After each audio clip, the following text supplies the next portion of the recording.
마가복음 4장 30절에서 32절 말씀입니다. 마가복음 4장 30절에서 32절 말씀입니다. 신약성경 59면 마가복음 4장 30절에서 32절까지입니다. 우리 다 같이 한 목소리로 읽도록 하겠습니다. 함께 읽겠습니다. 또 이르시되 우리가 하나님의 나라를 어떻게 비교하며 또 무슨 비유로 나타낼까? 겨자씨 한 알과 같으니 땅에 심겼을 때에는 땅 위의 모든 씨보다 작은 것이로되 심긴 후에는 자라서 모든 풀보다 커지며 큰 가지를 내나니 공중의 새들이 그 그늘에 깃들일 만큼 되니라. 아멘. 네, 오늘은 겨자씨에 깃든 하나님의 나라라는 제목으로 우리 하나님의 말씀 함께 나누도록 하겠습니다. 여러분, 겨자씨를 보신 적이 있으십니까? 팔레스타인 지역에서 통상적으로 가장 작은 씨에 속하는 것이 겨자씨라고 합니다.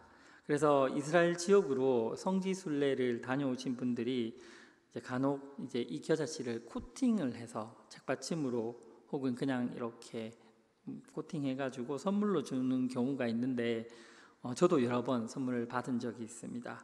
되게 작아요. 그나마 이렇게 눈에 보이는 거는 큰 놈이라고 그렇게 하더라고요. 그런데 이 겨자씨인 줄 알았던 이 작은 씨가 사실 겨자씨가 아니라 담배씨였다는 엄청난 충격적인 사실을 제가 뒤늦게 알게 되었습니다. 그리고 또 하나 충격적이었던 것이 이 겨자는 십자화에 속하는 1년생 초본 식물로 나무가 아니라 풀에 가까운 식물이라는 것이죠. 제가 왜 이런 사실이 충격적으로 여겨졌냐면 저는 이 세상에서 가장 작은 씨가 겨자씨라고 철석같이 믿고 있었습니다. 그리고 이 겨자씨가 자라나서 엄청나게 크고 튼튼한 나무가 된다고 이렇게 믿고 있었습니다. 겨자씨에 대한 이야기가 복음서의 두 가지 형태로 이렇게 복음서에서 나타나는데, 하나는 마태복음 17장과 누가복음 17장에서 예수님이 믿음에 대해서 가르치실 때 사용되었습니다. 마태복음 17장 20절입니다. 이르시되 너희 믿음이 작은 까닭이니라. 진실로 너희에게 이르노니 만일 너희에게 믿음이 겨자씨 한 알만큼만 있어도 이 산을 명하여 여기로 저기로 옮겨지라 하면 옮겨질 것이요 또 너희가 못할 것이 없느니라. 아멘. 여기서 이 겨자씨를 이 겨자씨만한 작은 씨, 작은 믿음만 있어도 이 산이 저리로 옮겨질 거라고 그렇게 예수님께서 우리에게 믿음의 중요성을 말씀하셨습니다. 그리고 또 다른 한 가지가 오늘 본문 말씀에처럼 천국을 설명하는 소재로 이 겨자씨를 예수님이 사용하셨습니다. 마가복음 오늘 본문과 동일한 내용의 마태복음 13장 31절에 나타나는데 제가 읽겠습니다. 또 비유를 들어 이르시되 천국은 마치 사람이 자기 밭에 갖다 심은 겨자씨 한 알 같으니 이는 모든 씨보다 작은 것이로되 자란 후에는 풀보다 커서 나무가 되매 공중의 새들이 와서 그 가지에 깃드느니라. 자, 우리가 방금 보신 것처럼 이 겨자씨는 두 가지 형태의 말씀에 성경에 등장합니다. 그래서 많은 성도들과 그리고 저와 같이 이 겨자씨를 세상에서 가장 작은 씨로 알고 계신 분이 많고, 또 이 씨가 자라서 새가 깃들 만큼 큰 나무가 될 것이라고 그렇게 알고 있습니다.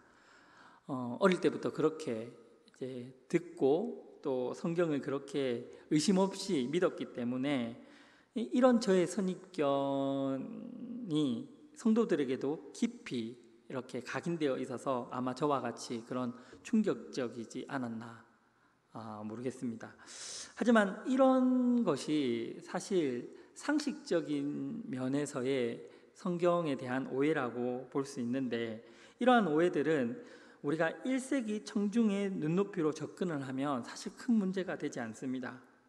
성경에 사용되는 그 씨라는 단어는 헬라어로 스페르마라고 하는데 보리, 밀, 곡식과 같은 그 알갱이, 지칭하는 단어입니다. 이스라엘 백성들은 이 중에서 좁쌀 그리고 그 겨자 씨와 같이 조금 더 특별히 작은 씨를 더 작은 씨라고 인식하고 있었기 때문에 겨자 씨를 가장 작은 씨라고 말하는 것은 틀린 표현이 아닙니다. 관용적인 표현이라는 거죠. 예를 들어서 우리도 어떤 사람을 얘기할 때 이 좁쌀만한 게라고 얘기하지 않습니까? 그렇다고 해서 그 사람이 좁쌀만큼 작다는 것도 아니고 좁쌀이 가장 작다는 의미도 아닙니다. 언어적인 표현이라는 거죠. 관용적인 표현입니다. 또 한 가지 문제가 되는 것이 이 겨자씨가 나무가 된다라고 이제 마태복음은 표현하고 있고 마가복음은 사실 나무라는 표현은 없어요. 이게 현실적으로 조금 더 심각한 오해의 대상이 될 수 있는데, 이는 겨자씨를 가장 작은 씨로 표현한 것처럼 극적인 과장법을 통하여서 청중들에게 이 비유의 의미를 더욱 강화시키기 위한 그런 문학적 표현이라고 이해할 수 있습니다. 결론적으로 겨자씨에 대한 오해는 1세기 이스라엘 그 사람들의 관용적인 언어적 표현으로 이해할 수 있고, 지극히 작은 것을 의미하는 이 겨자씨가 새가 깃드는 나무로 변화되는 것은 하나님 나라의 속성을 설명하기 위한 극적인 장치로서의 문학적 수사법으로 이해할 수 있겠습니다. 이렇게 우리가 이 겨자씨 비유에 대한 오해, 상식적인 오해와 함께 또 다른 내용적인 면에서의 오해가 있습니다. 오늘 사실 제가 주목하고 싶고 그리고 여러분들에게 전달하고 싶은 내용은 바로 지금부터입니다. 천천히 살펴보도록 하겠습니다. 집중해서 말씀에 귀 기울여 주시기를 바랍니다. 본문의 겨자씨 비유가 가리키는 핵심 주제는 하나님 나라입니다. 하나님 나라를 설명하기 위해서 이 겨자씨를 소재로 사용하고 계시는 것입니다. 여러분은 예수님께서 하나님 나라에 대해서 이렇게 말씀하신 것을 기억하실 것입니다. 누가복음 17장 20절에서 21절 말씀입니다. 제가 읽겠습니다. 바리새인들이 하나님의 나라가 어느 때에 임하니까 묻거늘 예수께서 대답하여 이르시되 하나님의 나라는 볼 수 있게 임하는 것이 아니요 또 여기 있다 저기 있다고도 못하리니 하나님의 나라는 너희 안에 있느니라. 아멘. 바리새인들이 지금 하나님의 나라가 언제 임합니까? 이렇게 예수님께 묻자 예수님이 하나님의 나라가 이미 너희 안에 있다라고 말씀을 하십니다. 자, 이 질문을 자세히 살펴보면 사실 동문서답하는 것 같아요.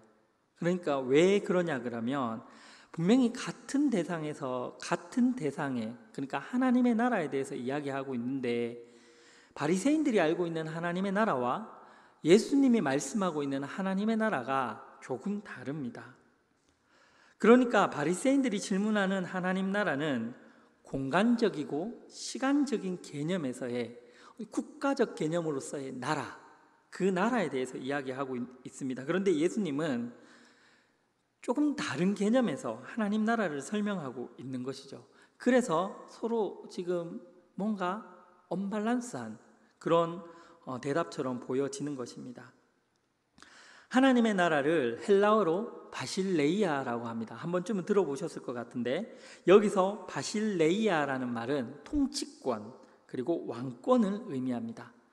그러니까 지금 예수님이 말씀하시는 하나님의 나라라는 것은 공간적 개념으로서의 국가적 개념에서의 하나님 나라, 어떤 나라를 지칭하는 것이 아니라 하나님의 통치권이라는 그 개념으로서 하나님 나라를 이해해야 합니다. 즉 하나님의 통치가 임하는 곳, 더 나아가서 하나님의 통치를 받는 사람이 하나님의 나라이며 하나님 나라에 속한 자들이라는 거죠. 그런 의미에서 하나님의 통치에 죽기까지 순종하신 예수님은 하나님 말씀에 완전하게 순종하셨잖아요. 그 통치 가운데 전혀 그 통치를 벗어난 일이 없으세요. 그래서 예수님이 자기 자신을 하나님 나라라고 부르신 거예요. 마찬가지로 그 하나님의 통치 속으로 들어오는 하나님의 백성들 또한 각자가 하나님 나라가 되는 것입니다. 그러니까 공간적인, 시간적인 어떤 그런 눈에 보이는 하나님의 나라가 아니라 통치의 개념으로서의 하나님의 나라를 생각해야 된다는 거죠. 예수님께서 말씀하시는 이 하나님의 나라가 매우 혁명적입니다. 그런데 그 하나님 나라가 세상 사람들에게는 어떻게 보여졌습니까? 순환을 당하고 멸시를 당하고 연한 순과 같이 도수장에 끌려가는 어린 양과 같은 모습으로 발가벗겨져서 십자가에 매달리시는 그 모습으로 나타났습니다. 그러니까 바리새인들이 이해가 안 되는 거예요. 예수님이 곧 내가 하나님의 나라다라고 말씀하셨는데 그 하나님의 나라가 이 세상을 장악하고 이 세상을 통치하는 것이 아니라 순환당하고 고난받고 십자가에서 죽임을 당하는 모습으로 보여지니까 그들이 생각했던 하나님 나라와 다른 거예요. 그래서 이해가 안 되는 것입니다.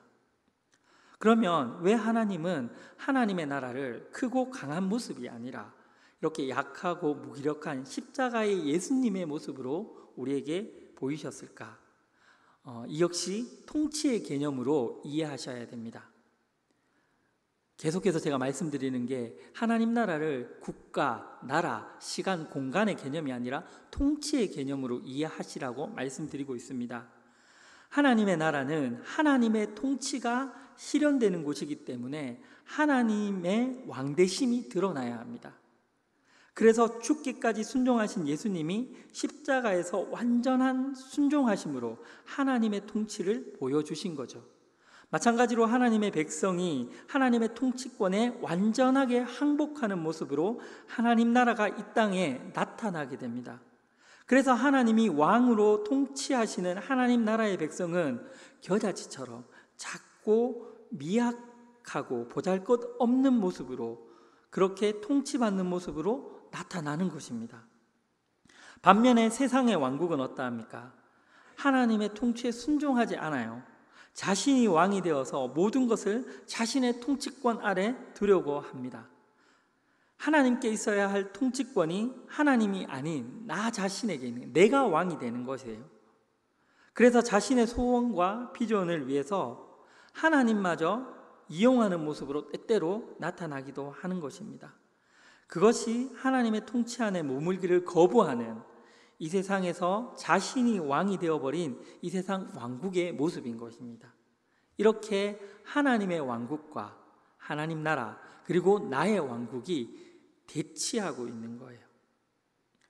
하나님의 백성들은 하나님의 통치에 순종하며 예수님의 십자가의 길을 본받아 기꺼이 그 길을 예수님과 함께 걸어가는 사람들입니다.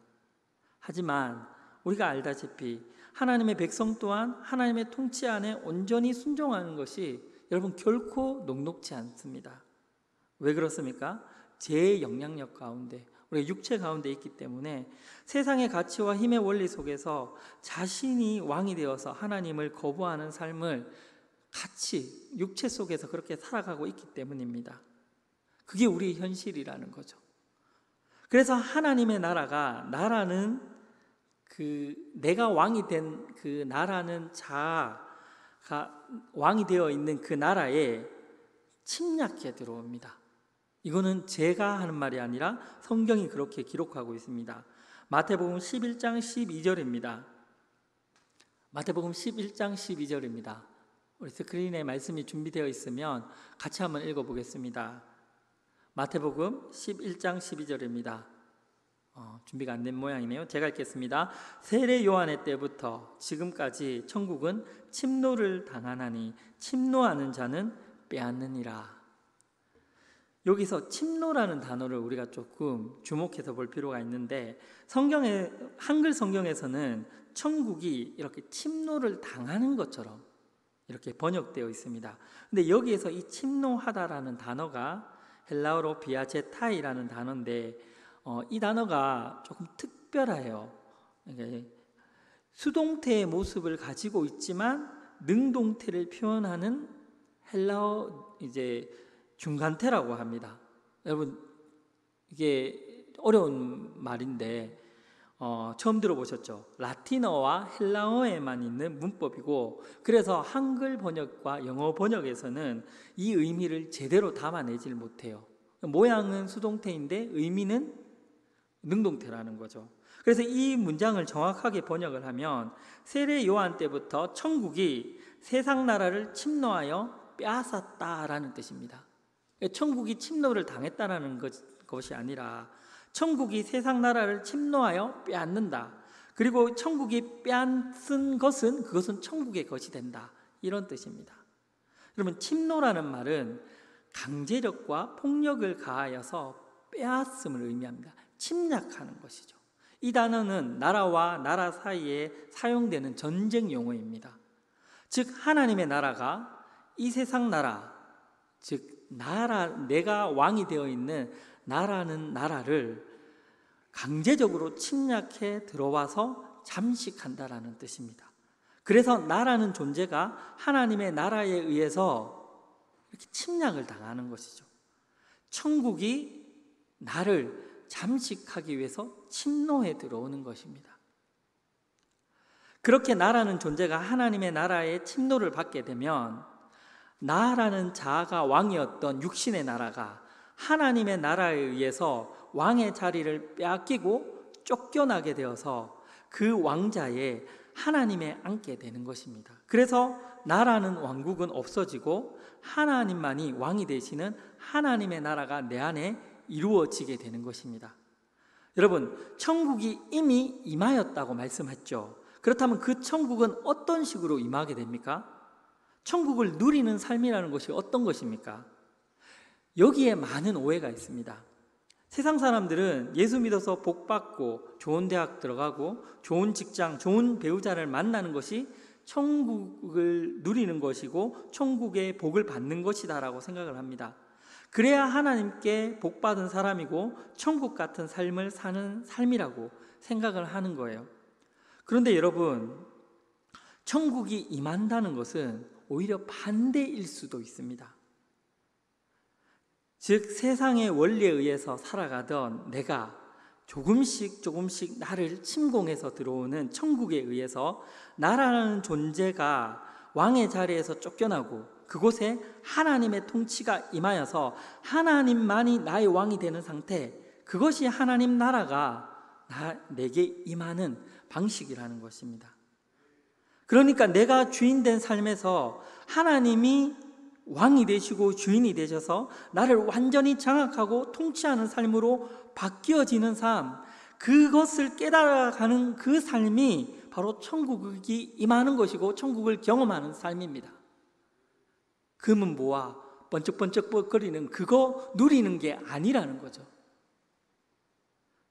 천국의 하나님의